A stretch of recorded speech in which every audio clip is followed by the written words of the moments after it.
देखो भाई, हम लोग आर्टिकल 242 तक देख लिए थे। अभी जो हम लोग आर्टिकल देखेंगे वो 243 से लेकर 300 ए तक देखेंगे। ठीक है, जो मेन मेन आर्टिकल आपके एग्जाम में पूछे जाते हैं। रैंडमली मैं बात करूंगा, समझाना नहीं है इसमें, क्योंकि लेक्चर क्लास नहीं है, एक स्टैटिक जीके के बात ही हम लोग पढ़ेंगे। ठीक है, पॉसिबल हो यदि लिख पाओ तो लिख लेना, ये नहीं कि मेरा मानना है नहीं लिख पा रहे हो तो आराम से चीज़ों को सुनो, क्योंकि अगले दिन भी सुन समझ करके आप लिख सकते हो। समझना सबसे जरूरी होता है। सबसे पहला जो आर्टिकल्स है, थोड़ा पजल करेगा आर्टिकल 243, क्योंकि 243 के अंदर ध्यान रखना, मैं पहले बता देता हूं, दो चीजें हैं 243 के अंदर। दो चीजें हैं, एक तो हमारा है लोकल गवर्नमेंट, पंचायती राज है, और दूसरा बेटा ये लोकल गवर्नमेंट एक ही होते हैं, लेकिन लोकल गवर्नमेंट को जनरली देखा जाए तो दो भागों में बांटा गया है।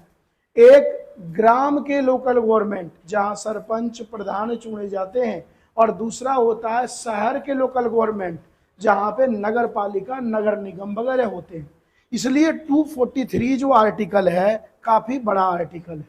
ठीक है, इसको कई पार्ट में तोड़ा गया है, एक एक करके हम लोग देखते रहते हैं। तो सबसे पहले यदि हम लोग आर्टिकल की बात करते हैं तो 243 में क्या है, तो 243 में सीधी सी बात कहा गया है लोकल गवर्नमेंट की स्थापना की जाएगी। यहाँ पे यह बेटा कभी भी नहीं बोला है कि लोकल गवर्नमेंट गांव का लोकल गवर्नमेंट होगा या शहर का लोकल गवर्नमेंट होगा। सीधा सा बातें किया है कि लोकल गवर्नमेंट को स्थापित किया जाएगा किस आर्टिकल के माध्यम से, तो 243 के माध्यम से। अब अगले आर्टिकल की बात करते हैं, तो देखो आपके एग्जाम में ये दोनों वर्ड हो सकते हैं। ठीक है, यदि हम हिंदी में यदि देखें तो का कहेंगे, इंग्लिश में कहेंगे इसे ए। क्लियर है? तो 243 का यदि का या ए की हम लोग बात करते हैं तो यहां पे सीधा सा बात कहा गया है ग्राम सभा। ग्राम सभा आप लोग समझते हैं, ये स्पेशल सुविधा दे रहा है, शहरी क्षेत्रों के लिए नहीं दे रहा है, ये दे रहा है ग्रामीण के लिए कि एक ग्राम सभा की स्थापना की जाए। अब जब ग्राम सभा बेटा बनता है तो सरपंच से मिलकर बनता है, वार्ड मेंबर से मिलकर बनता है, प्रधान से मिलकर बनता है, कुछ गणमान्य होते हैं जैसे पंच होता है। तो यदि पूछा जाए ग्राम सभा की स्थापना की जाएगी किस आर्टिकल के जरिए, तो आपके पास जवाब क्या होगा, 243 ए के जरिए ग्राम सभा की स्थापना की जाएगी। शहरी क्षेत्रों के लिए नहीं बल्कि विलेज ग्रामीण के लिए ये सुविधा उपलब्ध कराई जा रही है। क्लियर है? अगले की यदि हम लोग बात करें तो यहीं पे 243 हम लोग बी में आते हैं। बी को हम लोग खा के नाम से भी जानेंगे। यहाँ पे बेटा बताया है कि ग्राम सभा के लिए एक पंचायत का गठन किया जाएगा। क्वेश्चन काफी यहाँ पजल करते हैं। 243 के अंदर बहुत सारे हैं आर्टिकल्स, लेकिन मेन आर्टिकल में बता रहा हूं। यदि आपसे पूछा जाए कि 243 तो है ही, पूरा चल रहा है, लेकिन यहाँ ABCD हम लोग पढ़ रहे हैं। 243 का ए कहता है ग्राम सभा की स्थापना, बी क्या कहता है, पंचायत का गठन। क्लियर है? अब पंचायत के गठन में कौन कौन होंगे, जैसे प्रधान होते हैं, सरपंच होते हैं। तो जब लेक्चर क्लास होगा तो वहां मैं क्लियर, जब हम लोग लोकल गवर्नमेंट पढ़ेंगे तो स्पष्ट रूप से वहां क्लियर हो जाएगा। सीधा यहाँ याद रखना है पंचायती राज का गठन बी में कहा गया। कौन से बी में कहा गया, तो 243 बी में कहा गया। उसके बाद बेटा हम बात करते हैं सी। देखो हिंदी में क्या हो जाएगा, गा हो जाएगा, का खा गा। इंग्लिश में क्या हो जाएगा हमारा, सी। यहाँ पे कहा गया है जो ये ग्राम सभा होंगे, जो ये पंचायत का गठन होगा, इसका स्ट्रक्चर क्या होगा। स्ट्रक्चर समझ में आया? कितने लोग इसमें होंगे, कौन कौन वोटिंग करेगा, किसकी जिम्मेदारियां क्या होगी, क्या उसका क्वालिफिकेशन होगा, क्या उसका एज होगा, संरचना। संरचना को इंग्लिश में क्या कहते हैं, स्ट्रक्चर। इसकी बनावट क्या होगी, ठीक है, कितने गांव को इसमें शामिल किया जाएगा, यह किसमें बातें कहा गया है, 243 सी। माइंड में ये सेट कर लेना कि हम लोग अभी लोकल गवर्नमेंट का पहला पार्ट पढ़ रहे हैं, वह पार्ट जो पढ़ रहे हैं किसके बारे में, तो ग्रामीण सभ्यता के बारे में, गांव के बारे में, ना कि टाउन एरिया। अभी यही चल रहा है। क्लियर है? ABC हो गया। उसके बाद यदि बेटा देखा जाए तो अगला हम लोग आते हैं किसमें, डी में। डी में कहा गया है, जैसे मान लो हर जगह रिजर्वेशन की बात कही गई है, तो यहां पे भी कहा गया है कि ग्राम में जो चुनाव होंगे, कोई ऐसा जरूरी तो नहीं है कि जनरल वाले ही जीतते हैं, तो एक चक्र चलता है, 2 साल, 4 साल, 10 साल, 15 साल, 20 साल के बाद, ठीक है, कभी OBC जीतते हैं, फिक्स कर दिया जाता है सीट कि इस बार प्रधान का चुनाव सिर्फ OBC ही लड़ सकते हैं, चाहे वह मेल हो या फिर फीमेल हो। क्लियर है? तो यहां पे यह बोला गया है कि स्थानों का ध्यान रखना, रिजर्वेशन, आरक्षण, मतलब कौन सा स्थान, स्थान इन द सेंस क्या हो गया, मान लो वार्ड मेंबर, इस वार्ड से भाई SC कैंडिडेट ही खड़े होंगे, तो डी में हमारा क्या कहा गया है, जो कैंडिडेट खड़े होंगे उनकी जो भी क्वालिफिकेशन हो वो अलग मैटर है, आरक्षण की व्यवस्था की गई है। और ये जरूरी भी है बेटा, यदि ना हो तो समाज में जो बाहुबली होंगे वही हमेशा क्या होते रहेंगे, जीतते रहेंगे। अभी भारत सरकार, अब यदि गौर से देखना, भारत सरकार सभी क्षेत्रों में, जैसे मैं आपको करंट अफेयर में पढ़ाया हूं, भारत सरकार ने एक कानून पास कर चुका है और वो बोले हैं कि कम से कम आने वाले समय में, जैसे एक देश एक चुनाव की व्यवस्था चल रही है और उम्मीद है कि 2029 से पहले या 2029 तक एक देश एक चुनाव, मतलब 1 टाइम में इलेक्शन होंगे। तो गवर्नमेंट एक बिल पास किए थे, ठीक है, शायद आप लोगों को पता नहीं होगा, अब याद देखो यदि है तो बताना, उसमें जो है उस और एक योजना भी सरकार चलाए थे जिसमें यह कहा गया था कि महिलाओं को अब पार्लियामेंट में भी बैठना चाहिए, स्टेट के भी पार्लियामेंट में बैठना चाहिए, इसलिए 33% का रिजर्वेशन का प्रावधान किया जा चुका है। कोई बताओगे वो योजना कौन सा था? नारी बंधन योजना। ध्यान रखना, सरकार ने एक बिल पास किया है। देखो क्वेश्चन कहां का गया कहां, नारी शक्ति बंधन योजना में कहा गया है कि नारी जो फीमेल है उसको भी पावरफुल बनाया जाए, इसलिए आने वाले समय में चुनाव में 33% भागीदारी किसकी होगी भाई, तो महिलाओं की। कुछ राज्य सरकार, आने वाले समय में कई राज्य सरकार ऐसे प्रावधान करने जा रहे हैं कि चुनाव में 50% भागीदारी किसकी होनी चाहिए, महिलाओं। क्लियर है? तो ये जो बेटा है 243 का जो डी है, यह रिजर्वेशन की बात कर रहा है और ये जरूरी भी है। क्लियर है यहां तक? अगले की यदि हम लोग बात करें बेटा, तो अगला हमारा है 243 ही हम लोग देखते जा रहे हैं, काफी बड़ा है 243। 243 का हिंदी में क्या कहोगे, टाठा होता है, या इंग्लिश में क्या कहोगे, के, कुछ भी आ सकता है भाई। अरे हिंदी में जाओगे काखा गाघा होता है, और इंग्लिश में जब जाओगे ABCD में तो कौन सा नंबर आ गया 243 में। इसमें बेटा के में कहा गया है, सब 243 हम लोग पढ़ रहे हैं, इसमें कहा गया है इलेक्शन की व्यवस्था। तो पंचायत में बेटा जो भी प्रधान बनेंगे, सरपंच बनेंगे, उसका इलेक्शन होगा या नहीं होगा? तो इलेक्शन जो होगा, तो इलेक्शन कौन करवाएगा, इलेक्शन कमीशन। लेकिन इलेक्शन कमीशन यदि देखा जाए, यहां पे सेंट्रल के इलेक्शन कमीशन होंगे या स्टेट के इलेक्शन कमीशन होंगे, स्टेट गवर्नमेंट। एक आपके एग्जाम में क्वेश्चन पूछा जाता है कि जो इलेक्शन जो होता है गांव में, पंचायत का जो होता है, तो ये जो पंचायती राज जो है, प्रधान वगैरह जो हैं, वह किसके अंडर आते हैं? तो आपसे 2 सवाल होगा, भारत सरकार के अंडर या राज्य सरकार, सेंट्रल गवर्नमेंट के अंदर या स्टेट गवर्नमेंट। ध्यान रखना टीचिंग लाइन में जो सबसे ज्यादा सवाल पूछा गया है। तो ये जो है ये किसके अंदर आएंगे? प्रधान वगैरह का जो चुनाव होता है वह स्टेट गवर्नमेंट के अंतर्गत आते हैं। तो जिस स्टेट में बेटा इलेक्शन होगा, उस स्टेट के इलेक्शन कमीशन आर्टिकल 243 के अंदर वहां का क्या कराएंगे, चुनाव प्रक्रिया, निर्वाचन प्रक्रिया कराएंगे। क्लियर है? अगले की यदि बात करें, अब हम लोग देखते हैं किसके लिए? तो टाउन एरिया के लिए, शहरी क्षेत्रों के लिए। क्लियर है? शहरी के लिए सबसे पहले बताया गया है 243 का था होता है ना, ठीक है। और हिंदी में, यदि इंग्लिश में देखें बेटा, तो ये कितने पोजीशन पे आएंगे? क्यू नंबर पे आएंगे। था जो आते हैं क्यू पोजीशन पे आते हैं। इसमें ये कहा गया है नगर पालिका का गठन। देखो, पंचायती राज का गठन आर्टिकल 243 था, लेकिन बी था। बी में क्या कहा गया?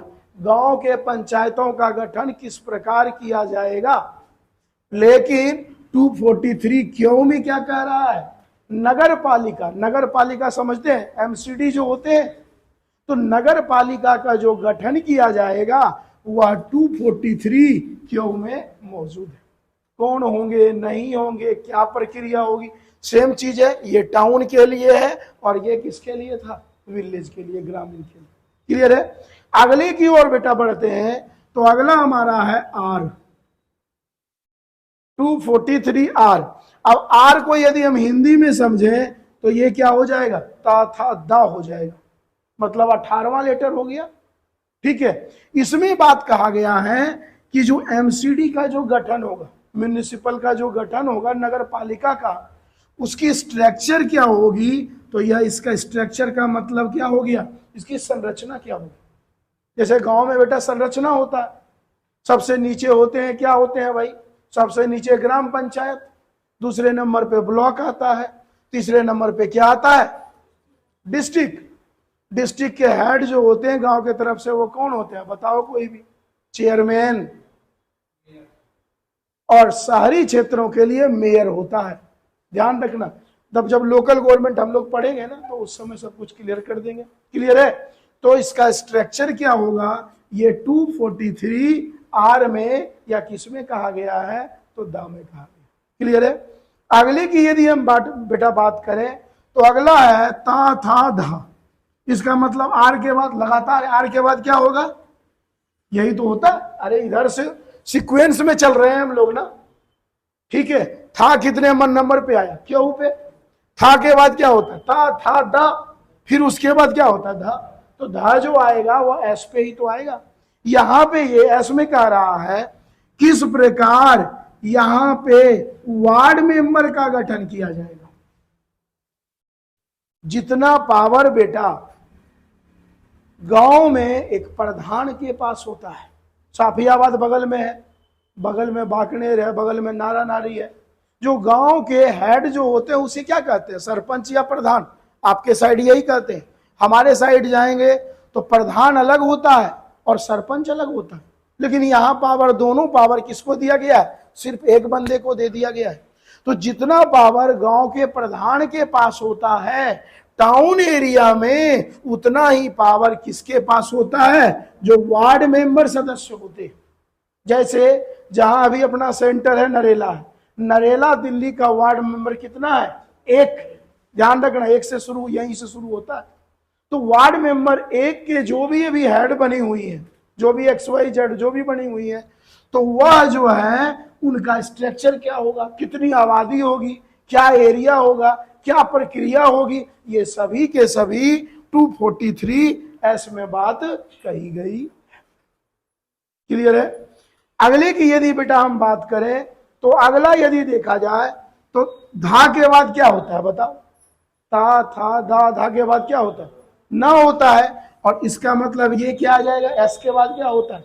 टी। इसमें बेटा बात कहा गया है, जिस तरह से मैं आप लोगों को बताया हूं डी, देखो वहां बताया हूं 243 डी में क्या बताए थे कि राज्य में जो गांव होते हैं रिजर्वेशन की बात कहा गया।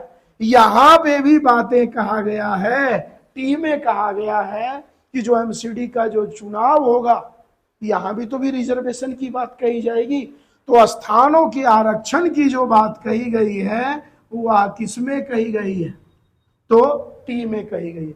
यहां से क्वेश्चन बहुत पजल करते हैं, क्योंकि देखो 243 ही चल रहा है, इसलिए जो इंपॉर्टेंट है वो उठा के मैं छेप दिया। एग्जाम से पहले यदि देख लेते हो तो बड़ा कामयाबी मिलता है। अगले की यदि बेटा हम बात करें यहां तक हो गया भाई। अगले की यदि बात करें 243 की यदि बात करें तो अगला क्या आ गया भाई, माँ आ गया। और माँ में बात किया गया है, यह कितने नंबर पे आएंगे, वाई। अब एक चीज बताओ, गांव में जो प्रधान होंगे, शहर में जो एमसीडी होंगे, वो अपना डेवलपमेंट करने के लिए उनको क्या चाहिए भाई, तो उसके लिए अलग से क्या किया जाएगा, वित्त आयोग का गठन किया जाएगा। क्योंकि जब तक बेटा इसको फाइनेंशियल सुविधा नहीं दी जाएगी, फैसिलिटीज नहीं दी जाएगी, क्या वो काम कर पाएंगे। तो यदि पूछा जाए 243 माँ या वाई में क्या है, तो वित्त आयोग की बात कही गई है। वित्त आयोग किससे रिलेटेड, तो गांव और टाउन एरिया के जो एमसीडी है उनसे रिलेटेड बातें कही गई है, जो भी फाइनेंशियल मदद होगा। अब एक चीज बताओ, ये फाइनेंशियल मदद कौन करेगा, स्टेट गवर्नमेंट करेगा या सेंट्रल गवर्नमेंट करेगा, स्टेट गवर्नमेंट करेगा।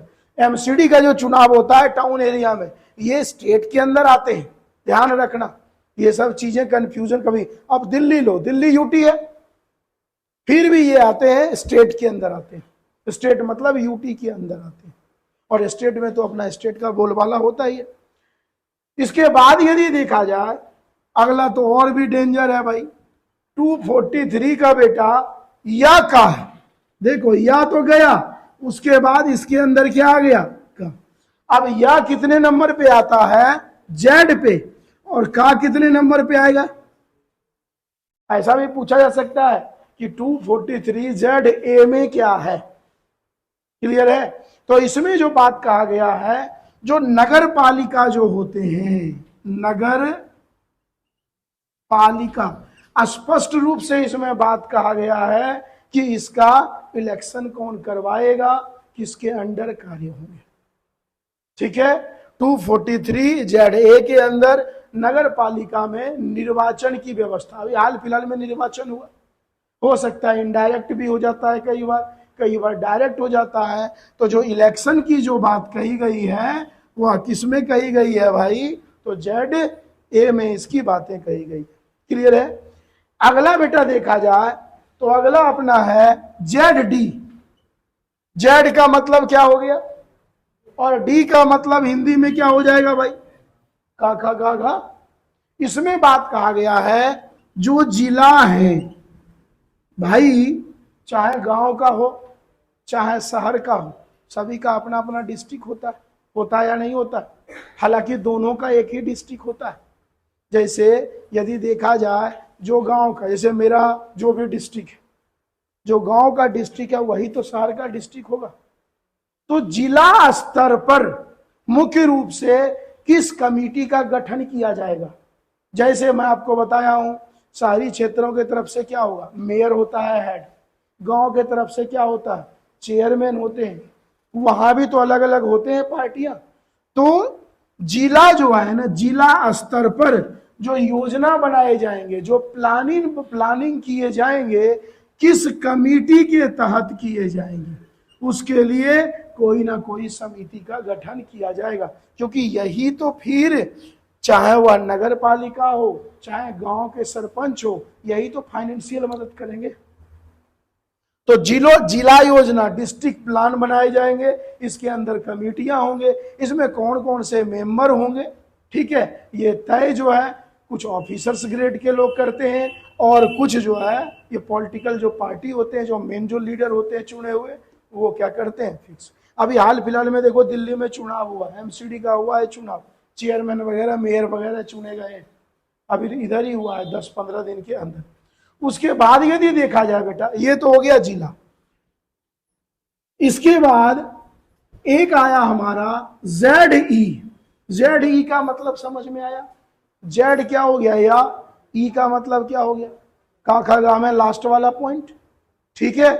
तो यहां पे ये कहा गया, जितने भी मेट्रोपॉलिटन एरिया है, मेट्रोपॉलिटन एरिया समझते हैं ना, वो बेटा गांव होता है ना वो शहर होता है, बीच वाला होता है।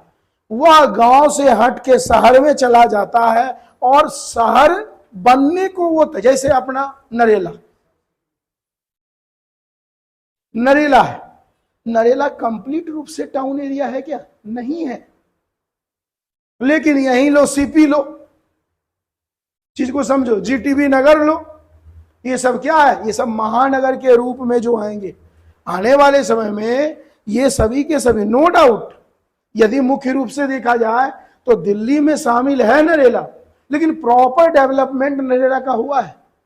तो मेट्रोपॉलिटन एरिया आज के डेट में, यदि हम महानगर की बात करें तो महानगर का यदि इंडिया में देखा जाए तो टोटल कितने महानगर हैं? ये कहने का है, ये एक पुराना डेटा चलते आ रहा है कि महानगर महानगर माना जाता है 10 लाख से ज्यादा वाला, 20 लाख से ज्यादा वाला। इंडिया में इतनी आबादी है, 4 महानगर हो ही नहीं सकते हैं, इससे ज्यादा होंगे। लेकिन हमें डेटा कितना याद करना है? 4 ही याद करना है। लेकिन मैं तुम्हें समझाने के क्रम में समझाया हूं, महानगर इंडिया में अभी के डेट में यदि बेटा गिना जाए तो कम से कम 15 से 20 निकलेंगे, भरे पड़े हैं। असंख्य आबादी वाला देश अपना इंडिया है, सबसे ज्यादा निकल गए भाई आबादी में। तो यहां पे ये कहा गया बेटा, इसमें महानगर के लिए, वो डिस्ट्रिक्ट के लिए था, महानगर के लिए क्या योजना बनाई जाएगी, मेट्रोपॉलिटन एरिया के लिए क्या योजना बनाई जाएगी, उसके लिए किस चीज का गठन होगा? तो कोई ना कोई कमिटियां बनेगी, समितियां बनेगी। महानगर अभी कितने हैं जो हम लोग को याद होना चाहिए? 4 है। ये आज से नहीं, जब से जन्म लिया तभी से सुनते आ रहे हैं। सुधार यदि हो तो महानगर 15 से 17 20 निकलेंगे। लेकिन हमें पेपर के दृष्टि से याद रखना है महानगर कितने हैं? 4 हैं। वो 4 कौन कौन है? चारों दिशाओं में है। सबसे लास्ट में जाएगा तो कौन है? चेन्नई। क्या चेन्नई से शहर और इंडिया में नहीं है? भरे पड़े। अरे जितना राज्य की राजधानी है सब महानगर बनने को तैयार है। लेकिन चेन्नई 1, कोलकाता 2, मुंबई 3 और दिल्ली 4। तो 4 महानगर हैं। लेकिन मुख्य रूप से देखा जाए तो महानगर बहुत सारे हैं। क्लियर है? इसके बाद यदि देखा जाए बेटा, ये अब आगे बड़ा इंपॉर्टेंट सवाल है।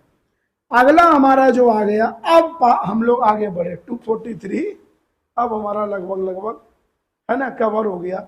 अगला जो आर्टिकल है वह 244 है, 244। 244 कहता है कि भारत के वह क्षेत्र जहां पे किसकी आबादी है? शेड्यूल कास्ट और शेड्यूल ट्राइब, अनुसूचित जाति और अनुसूचित जनजाति की यदि आबादी है या कम आबादी है, उसके लिए भारत सरकार और स्टेट गवर्नमेंट जरूरत पड़ने पे किस चीज की सुविधा उपलब्ध कराएंगे? प्रशासन। कई बार होता है लड़ाई झगड़े हो जाते हैं, है ना, दलित लोगों को लोग बाग परेशान भी करते हैं, तो उसके लिए तुरंत पुलिस वाले क्या करेंगे? एक्शन लेंगे और उसको सुविधा देंगे। तो 244 डायरेक्ट, ये इंपॉर्टेंट क्वेश्चन है, मैं बता दे रहा हूं, सीधा सा आपके एग्जाम में उठ करके आएगा कि SC ST के लिए रिजर्वेशन का प्रशासन को देखने का प्रावधान किस आर्टिकल में है? तो 244। क्लियर है?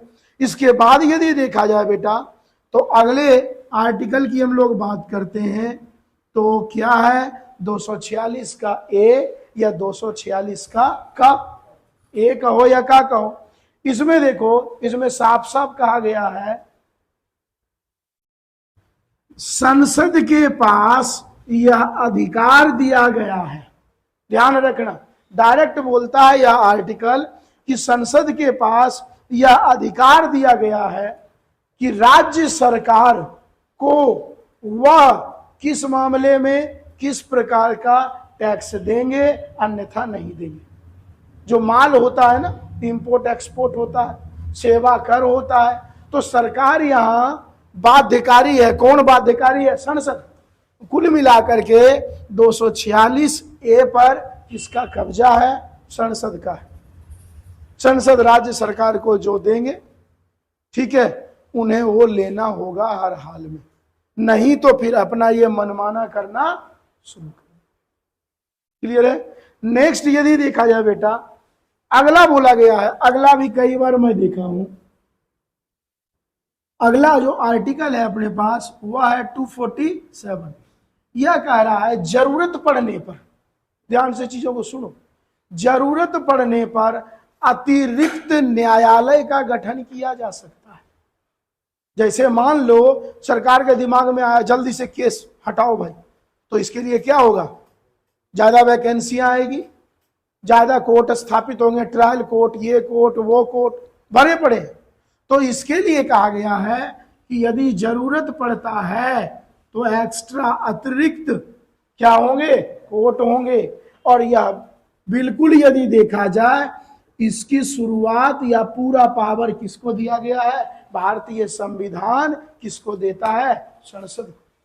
तो अतिरिक्त न्यायालय का गठन, न्यायालय, अतिरिक्त न्यायालय का गठन जो किया जाएगा वह किस आर्टिकल के जरिए, 247 के जरिए किया जाएगा। और कौन करेगा भाई, तो भारत के पार्लियामेंट के द्वारा यह किया जाएगा। क्लियर है। अगले की यदि बात बेटा बात करें, यह क्वेश्चन तो बहुतों बार रिपीटेड क्वेश्चन है, 248 बहुत बार रिपीट क्वेश्चन है। ठीक है, इसे हम लोग यदि देखा जाए 248 को क्या कहते हैं भाई, कौन सी शक्ति दी गई है, अवशिष्ट शक्तियां। अपने भाषा में समझो तो एक्स्ट्रा पावर। ठीक है, एक शक्तियां दी गई है जिसे हम लोग क्या कह देते हैं, अवशिष्ट शक्तियां। ठीक है, एक्स्ट्रा पावर। और यह पावर किसे दिया गया है भाई, संसद को। यह कहा जाता है कि यदि मान लो कोई पावर है, जैसे ऐसे समझो एजुकेशन, तो एजुकेशन पे बेटा स्टेट गवर्नमेंट भी खर्च करते हैं पैसा, सेंट्रल गवर्नमेंट भी करते हैं। अब यहां पे मनमाना करने लगे स्टेट गवर्नमेंट। ठीक है, तो संसद को एक पावर दिया गया है जिसका नाम है एक्स्ट्रा पावर। संसद तुरंत उस स्टेट के पावर को क्या कर देंगे, डिसमिस कर देंगे। यही है अवशिष्ट शक्तियां। जरूरत पड़ने पर राज्य सरकार के किसी भी कानून को यदि वाकई वो गलत है तो संसद के द्वारा उसे कुछ टाइम के लिए या लंबे टाइम के लिए या हमेशा के लिए समाप्त किया जा सकता है। और इसी की चर्चा भारतीय संविधान के किस आर्टिकल में की गई है, तो आर्टिकल 248 में की गई है। एक तो बेटा 248 याद रखना और यहीं से यह भी याद रखना 148 में क्या है, CAG कैग। और तीसरा याद रखना बेटा फिलहाल 48 में क्या है, खा गए, क्या है 48 में बताओ। हाँ बिल्कुल, भारत सरकार इन्वायरमेंट से रिलेटेड एग्रीकल्चर, इन्वायरमेंट में रहने वाले पशु पक्षी, जंगली क्षेत्रों को ज्यादा प्रोटेक्शन दे रहे हैं। तो 48 इन्वायरमेंट, 148 कैग, ठीक है, और 248 अवशिष्ट शक्ति। और ये तीनों के तीनों पर कौन हावी हो जाएगा अंतिम क्षणों में, तीनों संसद। मान लो जंगल की कटाई हो रही है, उत्तराखंड में जंगल में आग लग गए, स्टेट गवर्नमेंट नहीं सुनेंगे तो कौन हावी होगा, संसद को यह पावर दिया गया है कि जरूरत पड़ने पे जिस प्रकार कोई कोर्ट बार बार बदतमीजी कर रहा है तो सबसे कोर्ट कौन है भाई, सुप्रीम कोर्ट किसी की नहीं सुनेगी, अपना दबदबा कायम करेगी। हाँ वहां अलग बात है कि हम लोग बोल देते हैं कोर्ट मनमाना कर रहा है, ये मनमाना नहीं कर रहा है। अब जैसे पोता बदमाशी करे, पोता को कौन समझाएगा, उसका बाप भी उषा निकले तो फिर लठ लेके कौन आएगा, दादा, फिर तो वो धुनाई बढ़िया वाला। तो सेम बेटा कंडीशन यही है। 48 में इन्वायरमेंट को प्रोटेक्शन, इन्वायरमेंट पेड़ पौधे, जैसे आज के डेट में आप लोग देखते हैं सुनते हैं कि भाई हाथी के दांत काट लिए गए, बढ़िया क्वालिटी की जो लकड़ी है फर्नीचर जंगल से गायब हो गया, चंदन की लकड़ी काट दिए गए, टाइगर का जो है ना क्या हो रहा है, शिकार हो रहा है, ठीक है, तो इन सबों को रोकने के लिए आर्टिकल 48 है। किसी भी प्रकार का जांच पड़ताल हो, कितना इंडिया में रुपया आ रहा है, कितना जा रहा है, ठीक है, वो कौन करेगा? महालेखा नियंत्रक परीक्षक, जिसे हम लोग किस नाम से जानते हैं? कैग के नाम से। इसका फुल फॉर्म क्या होता है? कौन बताओगे? बताओ। ऑडिटर, मतलब ऑडिट करना, जांच पड़ताल करना। और 248 अवशिष्ट शक्तियां, यदि सभी शक्तियां मिसयूज होने लगे तो सारा पावर किसके पास आएगा? संसद के पास। क्लियर है यहां तक? उसके बाद यदि हम लोग बेटा बात करें, अगला आर्टिकल है 250। 250 क्या कहता है? ध्यान से सुनो।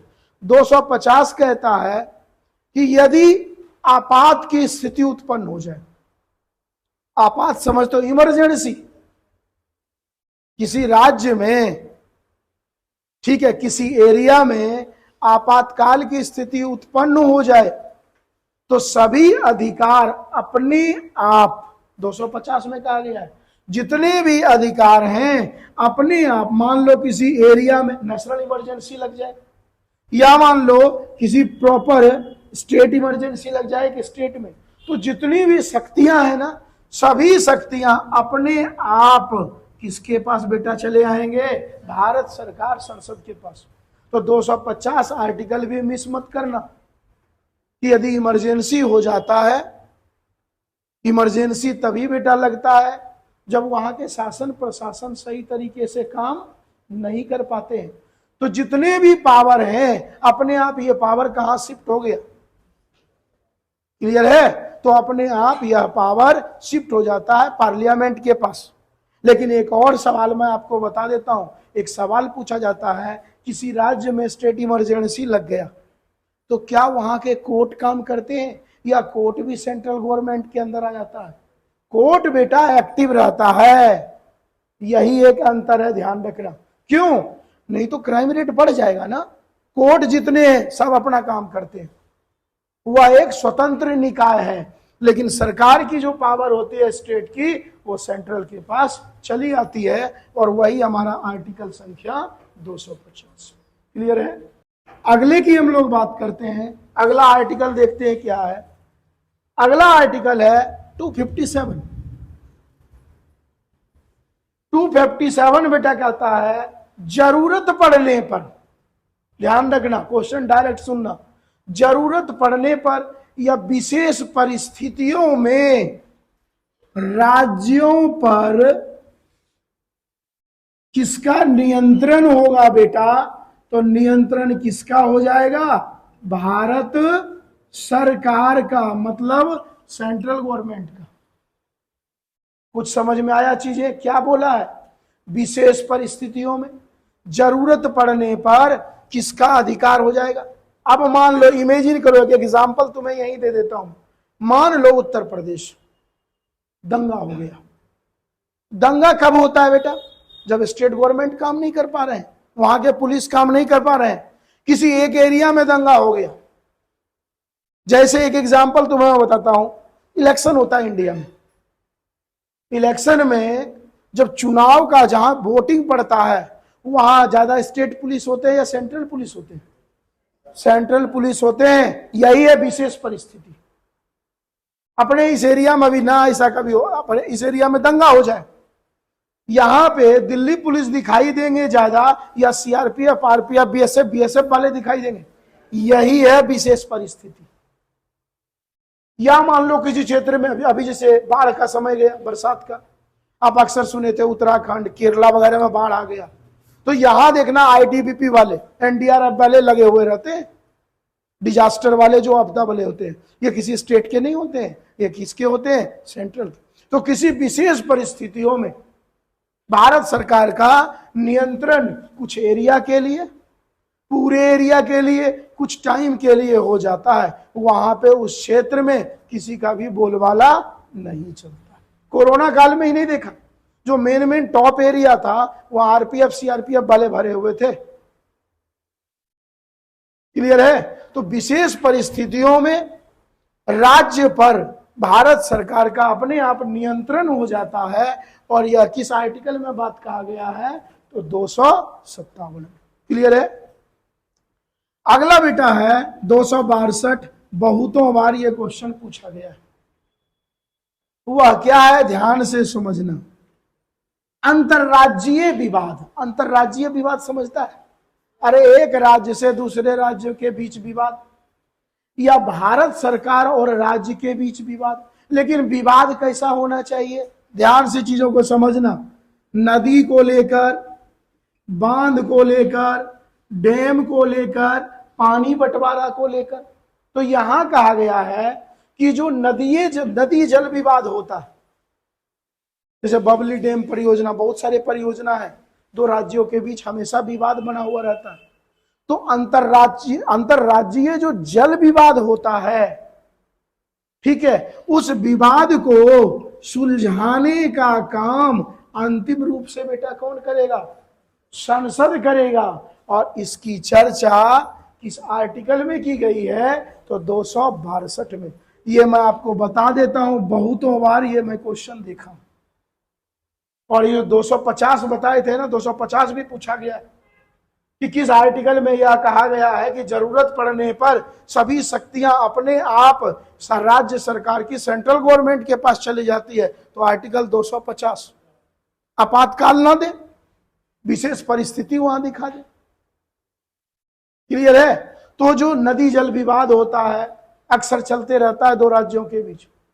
या इमेजिन करो अपना देश, ये सिंधु को लेकर पाकिस्तान इंडिया के बीच 1960 में क्या हुआ था, इंडस वाटर ट्रीटी हुआ है ना, सिंधु जल समझौता। ये यहां पे बेटा कौन सा प्रभावित हुआ होगा आर्टिकल, तो देश के बीच हो या राज्य के बीच। अक्सर तुम देखो यमुना के पानी को लेकर चलते रहता है, दिल्ली वाला कहता है हरियाणा देता ही नहीं पानी है। तो ये इन सभी विवाद को सुलझाने का काम सेंट्रल गवर्नमेंट करते हैं, भारत सरकार करते हैं। किस आर्टिकल के जरिए बेटा करते हैं, तो 262 आर्टिकल। तो यहां तक क्लियर हो गया। उसके बाद यदि देखा जाए बेटा, अगला जो है आर्टिकल, दोनों आर्टिकल इंपॉर्टेंट है, इसे मिस मत करना। 266 आर्टिकल कहता है चाहे वह भारत सरकार हो चाहे वह राज्य सरकार हो, अपने लिए एक फंड बनाएंगे, उसे हम लोग क्या कह देते हैं, संचित निधि। क्लियर है। संचित निधि की यदि हम लोग बात करें, जितने भी बेटा सेंट्रल गवर्नमेंट के पेमेंट आते हैं, सैलरी वगैरह जो आते हैं, आप लोग लग जाएंगे, सेंट्रल गवर्नमेंट जो सैलरी वगैरह आएंगे वो सभी के सभी। तो यहां पे सिर्फ सेंट्रल गवर्नमेंट की ही नहीं बात कर रहा है, राज्य सरकार विशेष परिस्थितियों के लिए अपने पास एक फंड रखते हैं, जिसे हम लोग क्या कह देते हैं, संचित या जमा निधि का ना, अपने भाषा में करो जमा पूंजी का लो। हम लोग सेविंग रखते हैं ना रुपया, वैसे इनके पास सेविंग रुपया होता है, विशेष परिस्थितियों में खर्च किए जाते हैं। जो पेंशन वगैरह जितने भी मिलते हैं वो सभी के सभी इसी के जरिए मिलते हैं। तो संचित निधि की चर्चा किस आर्टिकल में है, 266 में है। राज्य हो या भारत सरकार हो, दोनों के लिए। और दोनों का मालिक कौन होता है बेटा, सेंट्रल गवर्नमेंट में जो संचित निधि होगा उसका मालिक कौन होगा, संसद, मतलब भारत सरकार। और राज्य के लिए क्या होगा, राज्य सरकार। तो ध्यान रखना, दोनों की चर्चा आर्टिकल 266 में ही की गई है। क्लियर है। संचित जमा पूंजी। अगले की बात करते हैं, अगला आर्टिकल भी इंपॉर्टेंट है। अगला आर्टिकल है बेटा 267। 267 भी यदि देखा जाए, यह भी एक जमा पूंजी है, लेकिन इसे हम लोग कहते हैं आकस्मिक निधि। ध्यान रखना, मैं आपको संचित निधि के बारे में क्या बताया, संचित निधि का पावर किसके पास है, संसद के पास।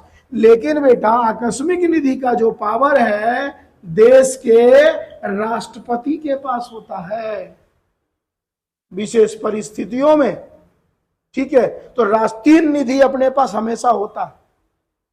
ठीक है। एक होता है आरबीआई, बैंकों का बैंकर, दूसरा संचित निधि भारत सरकार, और तीसरा आकस्मिक निधि। आकस्मिक निधि पर पूर्ण अधिकार किसका होता है, राष्ट्रपति का होता है। और यह किस आर्टिकल में है, तो भारतीय संविधान के आर्टिकल संख्या किसमें है भाई, 267। क्लियर है। अगले की बेटा यदि हम लोग बात करें तो अगला जो आर्टिकल है वह है 270। 270 कह रहा है कि जो भी टैक्स वसूला गया, उद्ग्रहित किया गया, ठीक है। अब टैक्स वसूलने का अधिकार सेंट्रल गवर्नमेंट, यहां मैं सेंट्रल गवर्नमेंट की बात कर रहा हूं, स्टेट गवर्नमेंट की नहीं बात कर रहा हूं। संसद के द्वारा या भारत सरकार के द्वारा जो भी टैक्स आया, चाहे अपने देश से आया या विदेश से आया, जीडीपी हो, जीएनपी हो, एनएनपी हो, एनडीपी हो, शुद्ध हो, उसका बंटवारा किया जाएगा किसके किसके बीच? भारत सरकार और राज्य सरकार के बीच। क्योंकि राज्य का बेटा उतना इनकम नहीं होता है। अब मान लो जो इंटरनल है, जैसे कोल फैक्ट्री है, ठीक है, या जंगली एरिया है, या स्टोन वाला एरिया, इन सब पे स्टेट गवर्नमेंट का नहीं होता, ये सब किसका है? सेंट्रल गवर्नमेंट का है। तो उससे जो टैक्स आएगा राज्य को भी देना होगा। तो यहां क्लियर बोला है कि जो टैक्स वसूला जाता है 270 में, वह दो के बीच बंटवारा हो जाता है, ठीक है, राज्य और सेंट्रल गवर्नमेंट के बीच। क्लियर है। और बंटवारा कौन करेंगे? फाइनेंस कमीशन, वित्त आयोग, कैग हो गया, बहुत सारे टीम होते हैं, वो बंटवारा कर देते। अब एक और चीज मैं यही बता दूं, मान लो किसी राज्य में भारत सरकार ने 10,000 करोड़ रुपया दिया। टारगेट होता है उन सबों का कि ये 10,000 करोड़ रुपया आपको अगले 5 साल में खपत करना है इसी सेक्टर में। मान लो नहीं किया तो जो बचा हुआ रुपया है वो वापस अपने आप कहां आ जाएगा? जैसे वैकेंसी होता है ना बेटा, वैकेंसी जब नहीं भरी जाती है तो क्या किसी को भी भर लेता है क्या? दोबारा जब आता है उसी में ऐड करके आ जाता है, या उतनी वैकेंसी फिर से बढ़ा दी जाती है। तो ध्यान रखना, सबका एक टारगेट होता है कि आपको इतने समय में खर्च करना है, दिखाना होता है ना डेटा। अब खर्च ही नहीं करेगा, रखा रहेगा, तो देश का डेवलपमेंट कहां से होगा? तो जो उद्ग्रहित की गई, वसूला गया, वो टैक्स को क्या कर दिया? ये टैक्स के रूप में या जैसे भी है वो बंटवारा कर दिया। 270। अगला देखा जाए 273। 273 की बात कहा गया, खास करके भारत के उन राज्यों पे ज्यादा फोकस किया जाएगा जहां पे किसका उत्पादन होगा? जूट। जूट समझते हैं आप लोग? जूट का बताओ उपनाम क्या है? ज्योग्राफी में पूछा था। हाँ बोलो बोलो। हाँ, सुनहरा सोना कहते हैं इसे। ये जो सरकारी जो बोरे वगैरह कट्टे आते हैं, चीनी के बोरे वगैरह, वो जूट से ही तो बनता है। तो यहां पे स्पेशल दिया गया है 273 में, जो जूट उत्पादक राज्य है उनको जरूरत पड़ने पर सरकार क्या करेंगे? कम ब्याज पे रुपया उपलब्ध कराएंगे। और भारत के कुछ टॉप बता सकते हो जूट उत्पादक राज्य? वेस्ट बंगाल 1, आसाम 2, बिहार 3। मुख्य रूप से देखा जाए तो ये 3 ज्यादा है बेटा। हालांकि थोड़ा सा होता है उड़ीसा में भी, थोड़ा झारखंड में भी, लेकिन ये 3 के 3 जूट उत्पादक राज्य के नाम से भी फेमस है। क्लियर है। अगले की हम लोग बात करते हैं। अगला भाई है 279। आप लोग कमाएंगे तो कुछ तो शुद्ध बचेगा या नहीं बचेगा? प्योर। तो यहां पे यही चीज कहा गया है, भारत सरकार रुपया इन्वेस्ट करते हैं। कोई भी रुपया इन्वेस्ट करता है बेटा, किस लिए करता है? फायदा के लिए या नुकसान के लिए? तो फायदा जो बचा वो शुद्ध बचा ना। तो भारत सरकार का जो शुद्ध जो बचता है उसकी चर्चा किसमें है? 279 में। और साथ ही साथ राज्य सरकार की भी चर्चा। तो भारत सरकार और राज्य सरकार के जो शुद्ध पैसे बचते हैं, प्योर, जिसको कहीं वो और जगह लगा सकते हैं नए जगह, उसकी चर्चा भारतीय संविधान के किस आर्टिकल में है? तो 279। अगला देखते हैं भाई कौन सा आर्टिकल। अगले आर्टिकल की बेटा हम यदि बात करें तो बड़ा इंपॉर्टेंट आर्टिकल है, माइंड में बिल्कुल आप लोग सेट कर लीजिएगा। यह आर्टिकल है बेटा 279A। क्लियर है? कोई दिक्कत? 2016 में करंट अफेयर क्वेश्चन है। 2016 में 101 नंबर का बेटा संविधान संशोधन हुआ था। सन 2016 में 101 माह अमेंडमेंट हुआ और उसमें एक नया आर्टिकल जोड़ा गया। कौन सा आर्टिकल? 279 ए। और इस आर्टिकल में किसकी चर्चा मिलती है? जीएसटी की चर्चा मिलती है। क्लियर है? ठीक है। तो यहां पे अच्छा, यहां एक और चीज आप लोग कवर कर लेना, कुछ टैक्स याद कर लेना आप लोग। जीएसटी पे कितना परसेंट, किस पे कितना मिल रहा है, सबसे हाईएस्ट सबसे लोएस्ट थोड़ा देख लेना, क्योंकि यहां से बेटा सवाल पूछे जाते हैं। अगले हम लोग आर्टिकल की यदि बात करें तो जो अगला आर्टिकल है वह है 280। डायरेक्ट सवाल आपके एग्जाम में पूछा जाता है इस आर्टिकल से। इस आर्टिकल में किसकी चर्चा है? तो फाइनेंस कमीशन की चर्चा है, वित्त आयोग की चर्चा है। सीधा सा सवाल होता है। यहां से कुछ क्वेश्चन है, आप हमें बताइएगा कि भारत का फर्स्ट फाइनेंस कमीशन कौन था? ठीक है, क्लियर है। दूसरा, प्रेजेंट टाइम में जो फाइनेंस कमीशन कौन है और प्रेजेंट टाइम में कौन सा फाइनेंस कमीशन चल रहा है, कितने नंबर का? ये 3 सवाल हमें जरूर बताना। क्लियर है? पहला, वित्त आयोग कौन थे, और दूसरा सवाल है अभी का कौन है, और यह कितने नंबर का वित्त आयोग चल रहा है। ये तीनों सवाल आपके एग्जाम में पूछे जाते हैं। क्लियर है? तो वित्त आयोग की चर्चा आर्टिकल संख्या 280 में मिलती है। उसके बाद है बेटा 281। 281 कहता है वित्त आयोग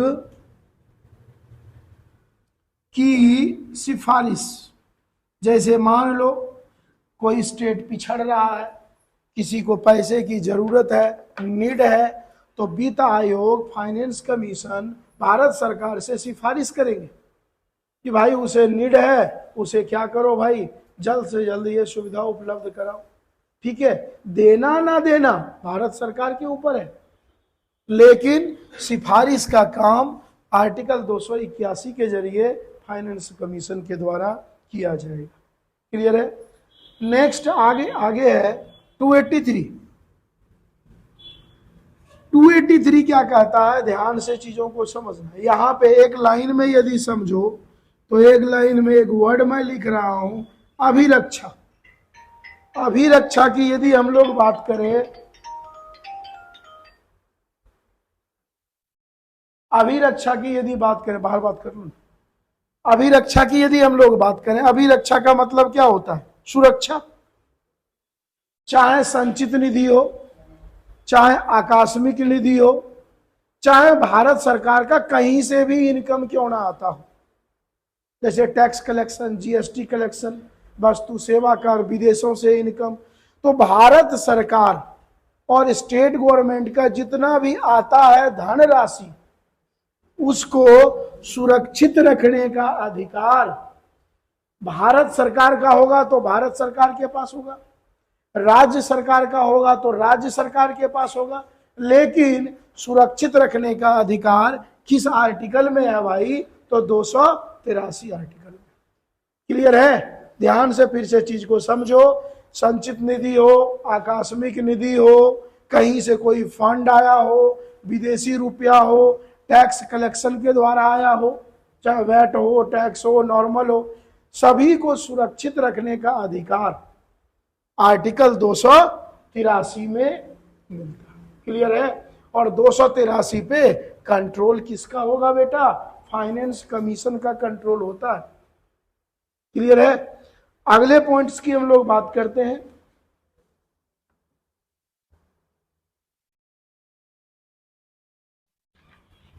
अगला जो हमारा आर्टिकल है मुख्य रूप से वह 286 है। अब 286 क्या कहता है? ये देखो 286 बेटा कहता है जो भी इनकम हो रहा है या जो भी खर्च हो रहा है। क्लियर है? यदि हम प्रोडक्ट की बात करें, जो भी प्रोडक्ट या माल, जो भी माल क्रय हो रहा है या विक्रय हो रहा है, ठीक है, उस पर कितना परसेंट टैक्स लगेगा, क्या उसके नियम कानून होंगे, वो सभी के सभी राज्य में कौन बनाएंगे? राज्य सरकार और सेंट्रल में कौन बनाएंगे? Central government. तो कहा गया है जो माल है क्रय हो रहा है, विक्रय हो रहा है, ठीक है, उस पे जो उपबंध बनाएंगे, उपबंध का मतलब क्या होता है? नियम कानून जो भी बनाएंगे। अब राज्य में राज्य, जैसे मान लो पेट्रोल है, क्या पेट्रोल की कीमत, जो अभी पेट्रोल की कीमत कितनी है भाई? हाँ 94 95। क्या पूरे इंडिया में यही है क्या? नहीं, अलग अलग है। स्टेट अपना बनाते हैं, सेंट्रल अपना बनाते हैं। क्लियर है? तो जो भी इनकम हो रहा है, कितना आ रहा है, कितना जा रहा है, जो पैरामीटर्स बनाया जाएगा वह बनाया जाएगा किस आर्टिकल के जरिए? 286 के जरिए। राज्य सरकार बनाएंगे, और जो बचा हुआ होगा वो कौन बनाएंगे? सेंट्रल गवर्नमेंट के द्वारा बनाया जाएगा। क्लियर है? अगला है बेटा आर्टिकल, अगला आर्टिकल है 290। 290 आर्टिकल कहता है, ध्यान रखना, स्टेट गवर्नमेंट यदि बात करें और सेंट्रल गवर्नमेंट दोनों की बात कर रहे हैं, कि कुछ मामले में, डायरेक्ट कह रहा है, कुछ मामले में व्यय, व्यय का मतलब क्या होता है? खर्च करना, या पेंशन देने की सुविधा। तो जो पेंशन वगैरह जो मिलता है वह किस आर्टिकल के जरिए मिलता है? 290 के जरिए। कह रहा है कुछ मामलों में व्यय, कई बार आप देखते होंगे सरकार, है ना, कुछ क्षेत्र में मान लो जहां 2 लाख खर्च होना है वहां 4 लाख कर देते हैं। या आप देखते होंगे कोई हैंडीकैप्ड बच्चा है, उनको फैसिलिटीज देते हैं, उनके लिए व्हील चेयर दे दिए, बहुत तरह की सुविधा देते हैं। तो वो, या मान लो कोई गौशाला है, कोई अनुदान सेंटर है, कोई एनजीओ है, उन सभी में जो व्यय करते हैं, खर्च करते हैं समाज की भलाई के लिए, या पेंशन वगैरह जो सुविधा उपलब्ध कराते हैं, वह किस आर्टिकल के जरिए कराते हैं बेटा? 290 के जरिए। क्लियर है? अगला है डायरेक्ट है 292 और 293, दोनों एक साथ याद करना है। 292 में कहता है जरूरत पड़ने पर भारत सरकार, और जरूरत पड़ने पर कौन सा सरकार? राज्य सरकार क्या ले सकता है? उधार ले सकता है। दोनों में एक चीज। अब मान लो सेंट्रल गवर्नमेंट के पास रुपया नहीं है, आरबीआई से मांगेगा, आकस्मिक निधि से भी मांग सकता है, जरूरत पड़ने पे वर्ल्ड बैंक से भी मांगेगा। तो जो उधार लेने की जो प्रक्रिया कहता है भारत सरकार के द्वारा उधार लेना। क्लियर है? किसी स्टेट में ज्यादा रुपया है तो स्टेट गवर्नमेंट से भी ले सकते हैं जरूरत पड़ने पे। तो जरूरत पड़ने पे भारत सरकार उधार ले सकते हैं किस आर्टिकल के जरिए? 292 के जरिए। और राज्य सरकार उधार लेंगे किसके जरिए? हो सकता है राज्य सरकार सेंट्रल से उधार मांग ले, किसी से भी ले सकते हैं। स्टेट लेगा 293 के जरिए, राज्य लेगा 292 के जरिए। क्लियर है? अगला है 298। 298 बेटा कहा गया है व्यापार करने का अधिकार। कोई भी व्यक्ति कहीं भी व्यापार करता, उसके कुछ नियम कानून होते हैं। चाहे विदेशी कंपनियां अपने इंडिया में आ गए, सेमीकंडक्टर कई कंपनियां आ चुके हैं, ठीक है, कई मारुति सुजुकी भरे पड़े हैं कई कंपनियां। तो जो व्यापार जो करेंगे उसका क्या पैरामीटर्स होगा, ठीक है, राज्य सरकार का क्या महत्व होगा, सेंट्रल गवर्नमेंट का क्या महत्व होगा, भारत सरकार का, ये सभी जो है किस आर्टिकल में होगा। तो व्यापार से संबंधित जो भी बनेंगे रूल रेगुलेशंस वो किस आर्टिकल में बनेंगे? तो 298 में। और आपको हम बताए थे कि हम लोग आज कहां से कहां तक पढ़ेंगे भाई? 243 से 300 तक। शायद मैं पहले भी आप लोगों को बता चुका हूं। आर्टिकल संख्या 300 300 में क्या कहा गया है? Right to property. पहले यदि देखा जाए भारतीय संविधान के बेटा आर्टिकल 31 और आर्टिकल 19F में संपत्ति रखने का अधिकार दिया गया था, और ये दोनों आर्टिकल फंडामेंटल राइट्स है, मौलिक अधिकार है। तो वहां से शिफ्ट इसे कर दिया गया 300A में। क्लियर है? तो 300A में अब संपत्ति रखने का अधिकार है, या एक कानूनी अधिकार है। आय से अधिक रुपया रखोगे छापा पड़ेगा। अब यहां पे मैं एक क्वेश्चन देता हूं कि भाई आर्टिकल 3119F अभी क्या है, क्लोज्ड है, और इसमें जो मैटर था राइट टू प्रॉपर्टी वो कहां शिफ्ट हो गया, 300A में। अब आपको हमें बताना है यह शिफ्ट किस वर्ष हुआ और किस संविधान संशोधन के जरिए हुआ। ये दो चीज आप लोग हमें बता दीजिएगा। आज इतना ही, अगले क्लास में 300 के बाद और 395 तक आर्टिकल अपना खत्म हो जाएगा, और एक साइड से स्टैटिक जीके का जो आर्टिकल का प्लान है वो क्या हो गया। ठीक है।